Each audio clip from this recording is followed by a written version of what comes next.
We all think of Charles Dickens as this untouchable literary giant, right? But what happens when one of his most political novels gets put under the microscope and called a total failure? Today, we are diving deep into a really powerful critique of his novel, Hard Times. It's a takedown that makes you question that tricky line between a work of art and a political message. All right, so every great debate needs a spark, a flashpoint.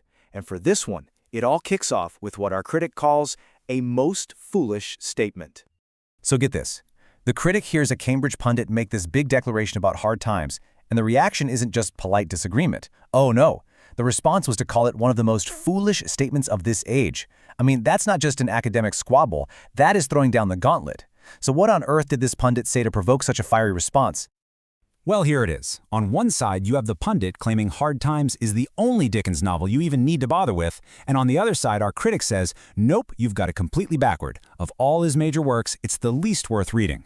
You can't get more polar opposite than that, right? There is zero middle ground, and this massive disagreement is exactly what we're going to unpack. Okay, so how do you even begin to justify a takedown that harsh? Let's get into the case against Hard Times.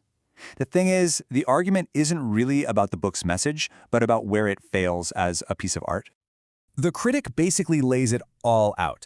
The argument is that Hard Times has all of Dickens' usual flaws, but with none of his genius. We're talking reckless and theatrical overstatements and characters that feel more like cartoons than people, just simple caricatures.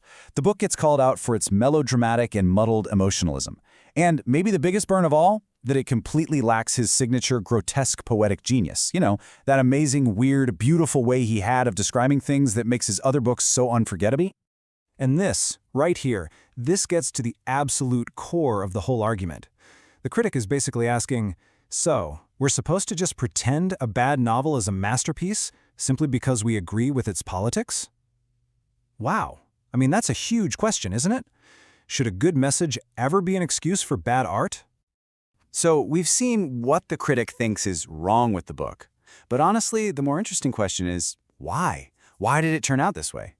Now we're shifting from just looking at the symptoms to actually diagnosing the disease. And according to this critique, the problem goes way, way deeper than just the writing style. And the diagnosis? Well, it's devastatingly simple. The critic says, the truth is, Dickens just didn't know enough about industrial England. He was trying to write about this gritty, complex new world, but he was an outsider. He was basically a tourist in the very reality he was trying to capture. And that lack of real, lived-in familiarity is supposedly the root of every single one of the novel's flaws. And the evidence for this is pretty compelling when you look at it. Dickens' so-called research was really thin. He got some horrifying glimpses during a public reading tour. He made one quick trip to a town called Preston during a strike, but apparently he found no drama there.